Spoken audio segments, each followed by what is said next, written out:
Doogie, this patient's comatose, and he's wearing a metal alert bracelet that says he's diabetic. End of story. Yeah, he may be a diabetic, but he's also got a battle sign over his right mastoid, which means it's probably a basal skull fracture. So I repeat, get the skull film, schedule a CAT scan, and call the neurosurgery resident. Look, I know what I'm doing here. I'm just telling you that this... End of story. Well, yes, sir. I'm not your intern, and I'm not your student. I'm your contemporary, and I'm getting a little sick and tired of you ordering me around. It isn't ordering you around, Jack. It was an emergency. Voices get short and loud. Well, who put you in charge anyway? Look, I just happened to notice something that you overlooked in your haste to admit it, and so, okay, I guess I took over a little. You always take over. Not consciously. It's just that during an emergency, every second counts. Just as good a doctor as you are. I know just as much medicine as you. Okay, look, in the future... Hi, guys. I'll try to refrain from ordering you around, okay? Fine. Fine. So, what are you two so glum about? You fellas should be really happy. Well, I was out last night with Canfield's secretary, Marcia. Big deal. It sure wasn't much of a deal for me, but it was for you guys. After a few drinks, she let it slip that you're both neck and neck for the Resident of the Year award.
Well, you two are taking this pretty lightly. That's no biggie.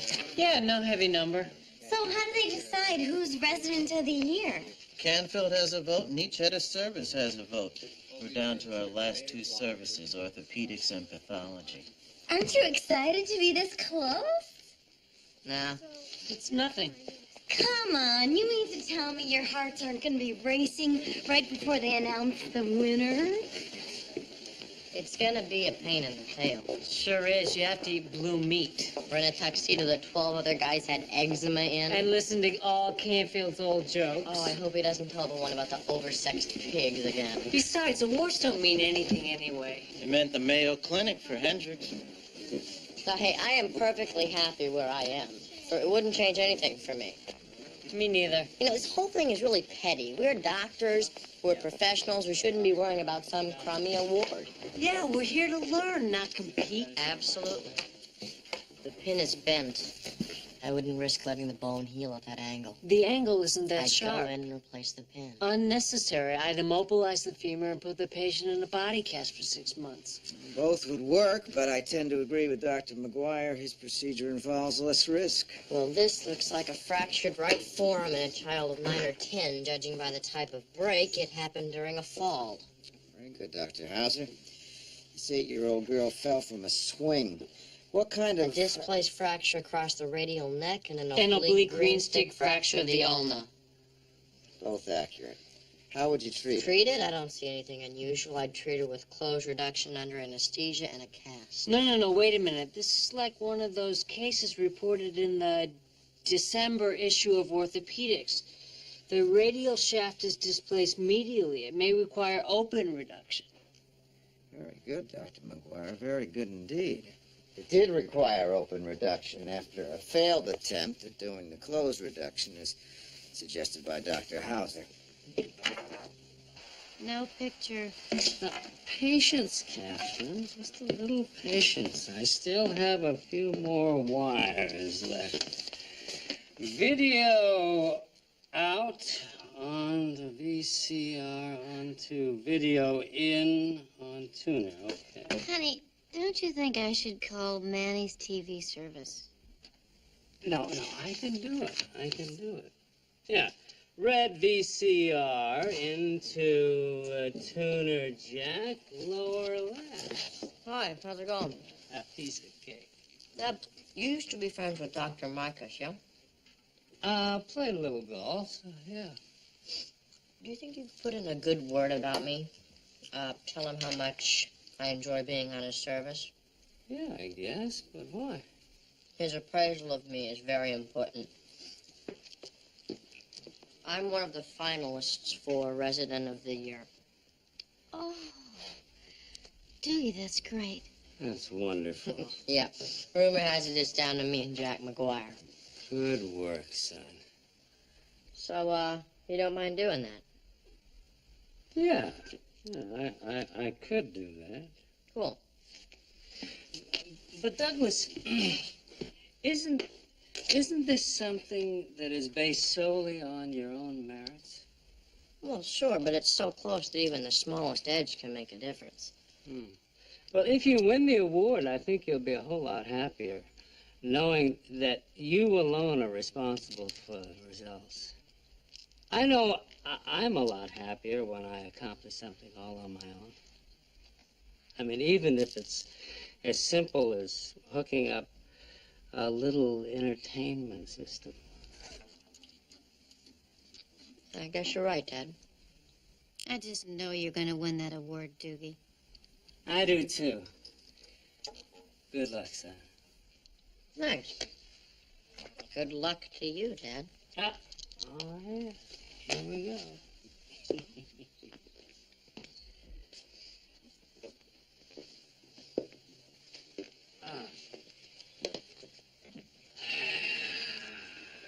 Voilà. El gran combo de Puerto.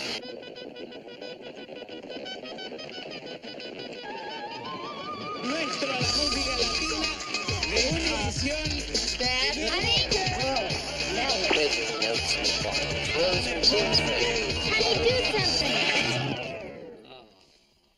Come on. I hooked the thing up. At least I deserve credit for that. Don't I? Catherine? Catherine? Hello? Is this Manny?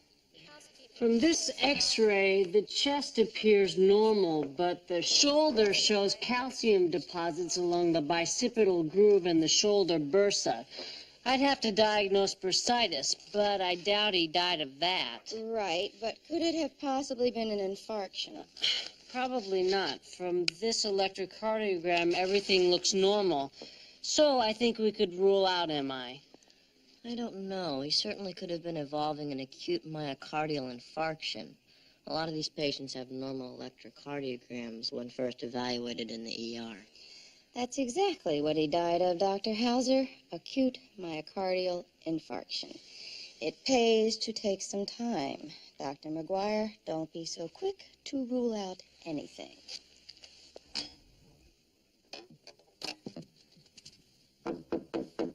Come in. Oh. Hi, Dr. Marcus. I'm not interrupting anything, am I? No. I was just looking at the latest series of Mrs. Jenner's x-rays while I was covering for McGuire. He had a date. Anyway, healing is progressing to the point where I think we can take the cast off a week early. Good observation. Oh. We play golf. Another good observation, Dr. Howser. I think golf is the ultimate sport. I mean, where else can people of all ages and of different abilities play on the same level and enjoy the best of nature at the same time? It's mind-boggling. Play? Ah, whenever I can. I used to play with your dad, you know. A great natural swing. Taught me everything I know. We love playing.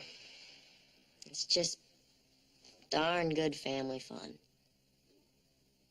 Well, I gotta go. Wait a minute. What's your handicap? My handicap? Oh, 20. 20? That's great. It is. It is. Yeah, it is. There are these two guys up at Riviera been taking a bite out of my wallet. I could sure use a partner with 20 strokes. What are you doing this Saturday? Saturday. Unfortunately, I'm on duty. All right, let's make it Sunday then. You meet me on the first tee at 9:45. Partner.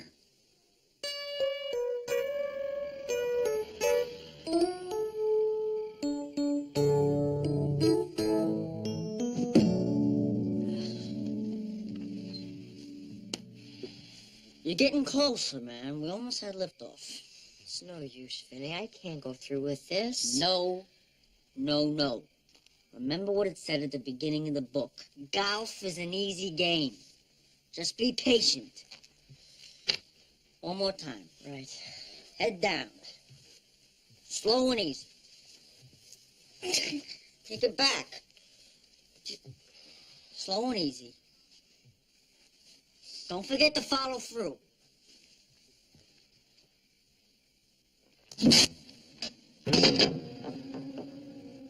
Well, you're getting there. My God, I ruined the rug.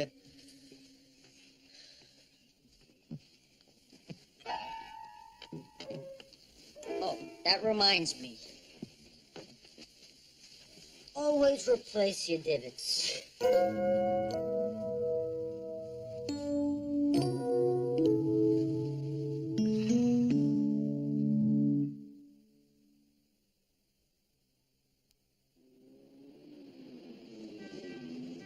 Excuse me, Dr. Zalonka.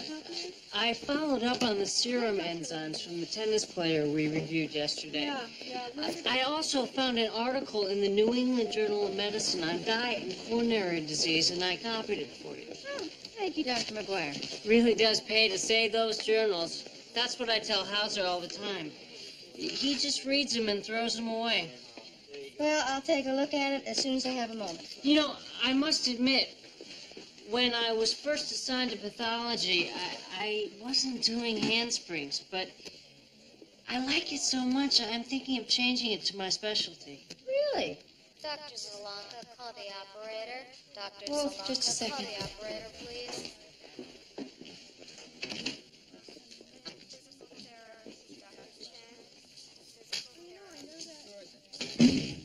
Hello, this is Dr. Zalonka. Oh, yeah, put him on.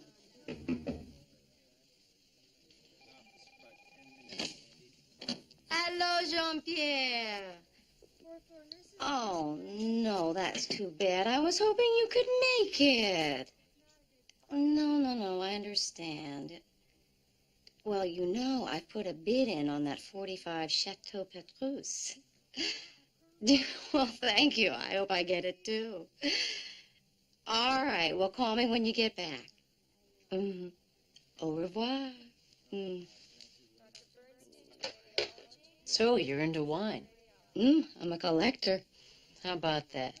I have a moderate little cellar myself. Ooh, how interesting. What, imported, domestic? I wouldn't let a domestic touch these lips. You like the French. What else is there? Sounds like you're going after big game. 45 Chateau Petrus. Wow. crown jewel of anyone's cellar. Well, I put in a sizable bid. I tasted a Chateau Petrus once. Truly a religious experience. I don't think there's ever been a truer marriage of soil, sun, and fruit. Do you attend many tastings? Yes, but never in the States. Perhaps you'd like to go to one tonight with me. I'd love to.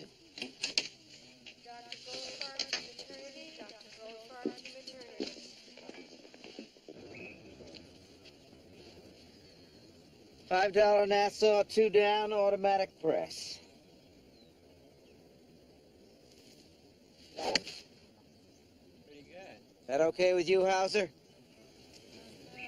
Oh, yeah. Yeah, sure. Nassau's fine. Good shot. Caddy! Coming.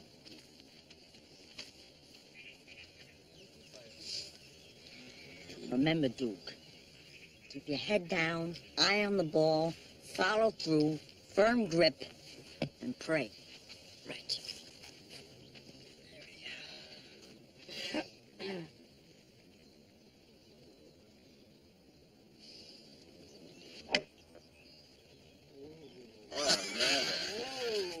Way to go, Doogie! Good hit. Looks like we got a player here. I don't have to walk after that one.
Six holes, 6 down. That's another automatic press. Just not your day, Marcus.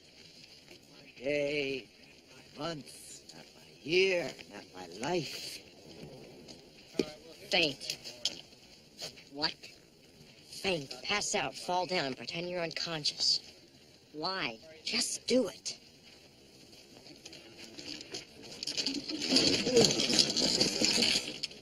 Vinny? Vinny? Vinny? Vinny, you all right, Vinny? Yeah, sure. Where am I? My friend suffers from hypoglycemia. I've got to get him to some glucose. Sure, I understand. Be my guest. All right. By the way, your friend fakes being sick better than you fake playing golf. Which isn't saying much. All right, I'm ready.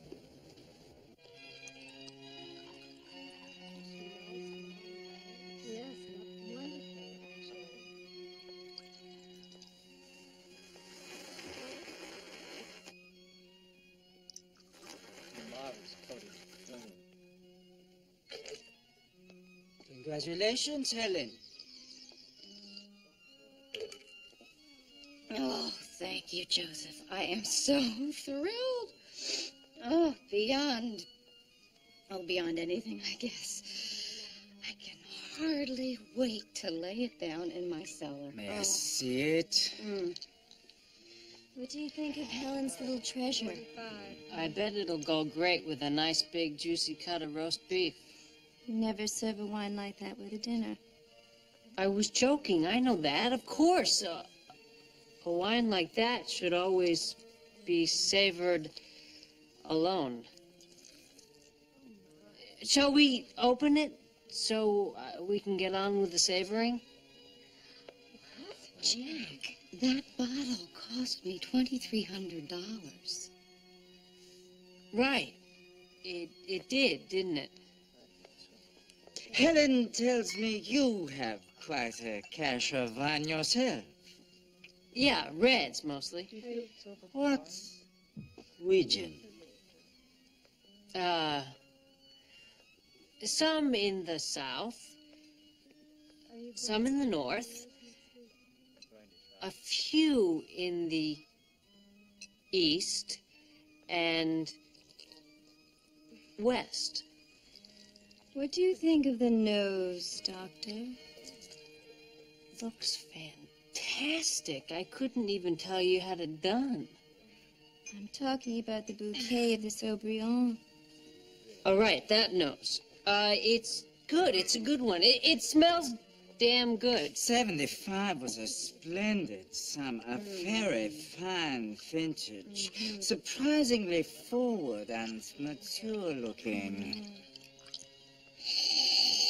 Deep flavors, long finish, full-bodied, and yet not very tannic. Yeah, exactly. Excuse me. Excuse me. Pardon me. McGuire, I think you may be out of your league here. Just cut the act. What act? You don't know anything about wine, do you? I do. I'm just a little nervous. You make me nervous. Oh, will you? Dr. McGuire, would you like to take a look at the price? Sure.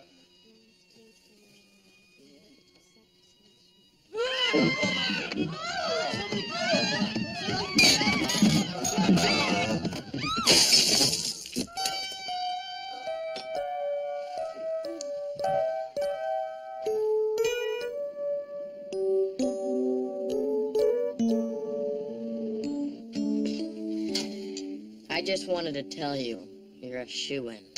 No sport, you are. Oh, no. You don't know what I did. I played golf with Marcus. Cost him over $100 and change in bets. You don't know what I did to Solanka. No, Jack, not that. No, not that. Worse. I broke her $2,300 bottle of wine. Oh, I guess we're both bombed out. Guys, I had dinner with Marcia last night. I know who the resident of the year is. Who is it? She said it was a dead tie. It's gotta be you guys. We must have canceled each other out with our stupid behavior. Congratulations, resident of the year. Well, congratulations to you, resident of the year. So he says, Doctor, my sex life absolutely stinks. The doctor thinks for a minute and says, you need exercise. I want you to run 2 miles every day. It'll improve your heart rate, your general well-being, self-image. Call me in a week. A week later, the man calls. Well, Doc, I've been running 2 miles a day, just like you said. Doctor says, so how's your sex life? The man says, I don't know. I'm 14 miles from home. I guess you've all heard that one. 1 year ago, same place, same time.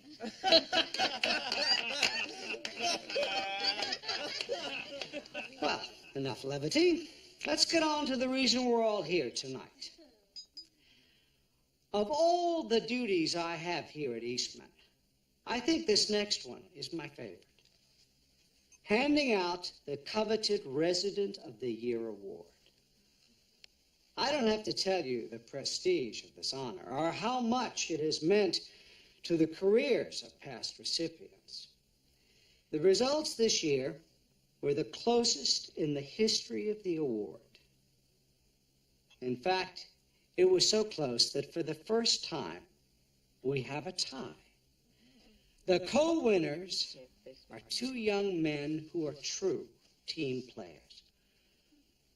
Two men who have sacrificed their individual needs for the good of the hospital, their fellow doctors, and their patients. Two men whose unflagging energy and thirst for knowledge have led them to the top of their class. Ladies and gentlemen, I give you the Residents of the Year, Doctors Jerry Kirsch and Miles Whitley.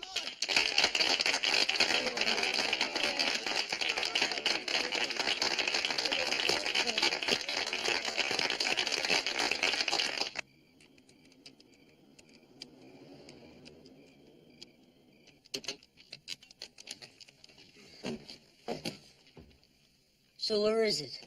Let me see the award. I didn't win it. McGuire got it. Son of a gun. No, he didn't win either.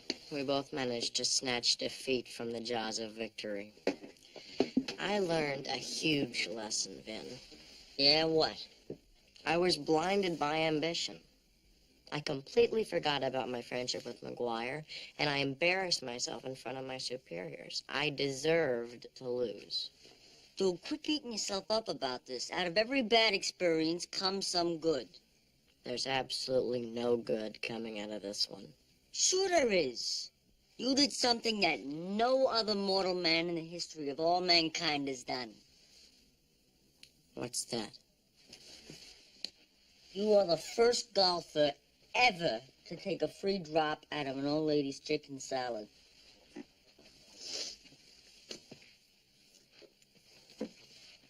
Should be proud of yourself. Beat it, will ya? I gotta get out of these clothes and into bed. Good night, Doogie.